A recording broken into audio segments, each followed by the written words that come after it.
একদিনেই সোনার দাম কমে গেল প্রায় ৮,০০০ টাকা প্রতি ভরি। যেখানে গত কয়েক সপ্তাহ ধরেই দাম শুধু উপরের দিকে উঠছিল, আজ সেখানে হঠাৎ নামতে শুরু করেছে।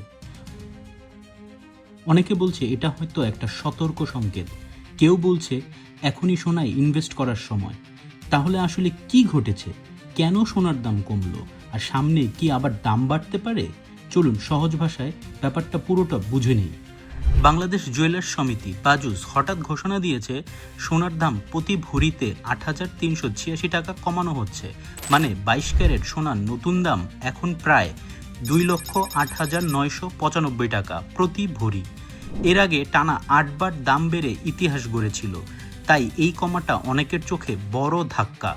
কেন সোনার দাম কমলো, এই প্রশ্নটাই এখন সবার মুখে। আসলে এর পেছনে কয়েকটা বড় কারণ আছে। বিশ্ববাজারে কয়েকদিনে সোনার দাম কিছুটা নিচে নেমে গেছে। আমেরিকার অর্থনীতি কিছুটা স্থির হওয়ায় বিনিয়োগকারীরা সোনা বিক্রি করে আবার শেয়ার বাজারে ফিরছে।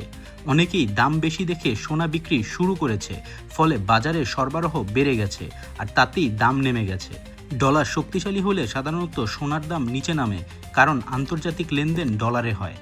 যে কাঁচা সোনা থেকে গয়না তৈরি হয় তার দামও কিছুটা পড়ে গেছে, তাই গয়নার বাজারেও প্রভাব পড়েছে। এই কমার ফলে সবচেয়ে বেশি ক্ষতি হয়েছে জুয়েলারি বিক্রেতারা, কারণ তারা আগেই বেশি দামে সোনা কিনেছিল, এখন বিক্রি করলে লাভ কমে যাচ্ছে। অন্যদিকে যারা এখন গয়না কিনতে চান তাদের জন্য একটা বড় সুযোগ, কারণ এখন দামের দিক থেকে একটু স্বস্তির সময়। কেউ কেউ বলছে এখন কিনলে লাভ, কারণ দাম আবার উপরে উঠবে। আবার অনেকে বলছেন না, একটু অপেক্ষা করা ভালো, বাজার এখনও স্থিতিশীল না। আগামী দিনে কি হতে পারে? বাজার বিশ্লেষকদের মতে এই পতনটা খুব বড় কিছু না, বরং স্বাভাবিক সংশোধন। বিশ্ব অর্থনীতি যদি স্থিতিশীল থাকে, ডলার শক্তিশালী থাকে, তাহলে দাম আরও কিছুটা কমতে পারে।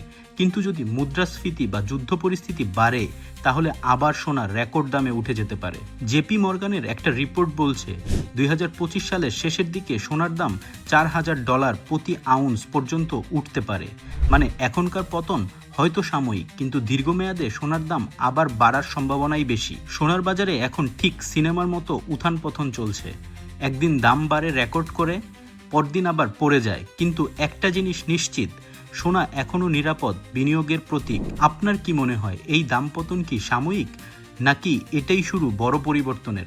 কমেন্টে জানান, দেখি কার বিশ্লেষণ মিলে যায় পরের খবরের সাথে। আর ভিডিও ভালো লাগলে লাইক দিন, চ্যানেলটা সাবস্ক্রাইব করুন, কারণ আমরা এমনই সহজ ভাষায় দিচ্ছি আপনাকে দুনিয়ার সবচেয়ে গুরুত্বপূর্ণ খবর। ধন্যবাদ।